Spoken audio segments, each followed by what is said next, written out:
About 7 o'clock, so I'd like to call this meeting to order. Thank you all for coming, and also publicly thank the library for letting us use the Firefly Room tonight.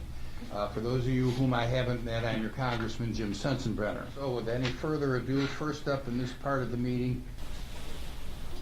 Recently, the chairman of the House Intelligence Committee, Devin Nunes, drafted a memo impugning the reputation of the FBI and the Justice Department. Many Republican members of Congress have likewise inferred that the FBI and Justice Department have a vendetta against the president. Fox News is taking a similar position. All of this seems intended to question the fairness and legitimacy of the Mueller investigation. My question: do you support the work of Special Counsel Mueller, and what steps have you taken and your colleagues to prevent him from dismissal? Well, first of all, I do support Mr. Mueller's investigation. In the last decade, during the 6 years I was the chairman of the Judiciary Committee and he was the FBI director, I had nothing but a professional relationship with him. I think we had mutual respect for each other, and he had a lot of problems with procurement, of virtual case tracking equipment, where there were some of the providers that did not provide what was needed in the contract.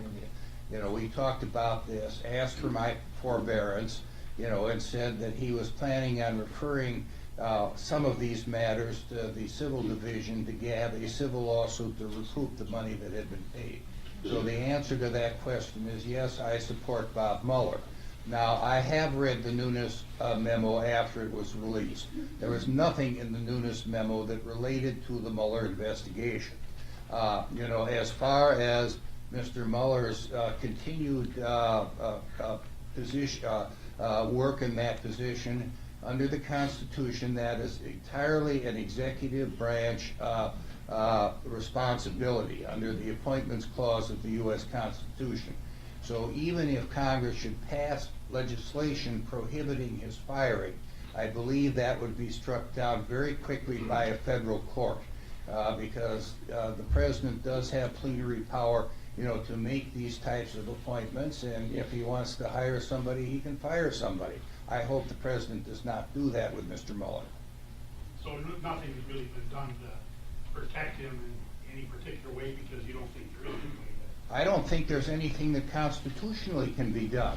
And all of us took an oath of office at the beginning of each term to uphold the Constitution, and I cannot, consistent with that oath in good conscience, vote for legislation that I believe is not constitutional.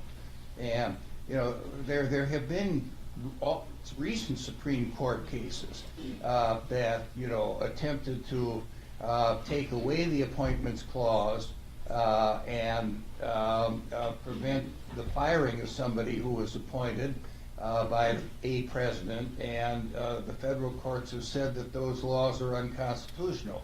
So anybody that tries to tell you that Congress has got the constitutional authority to stop Mueller's firing is giving you a bill of goods, because it simply is not.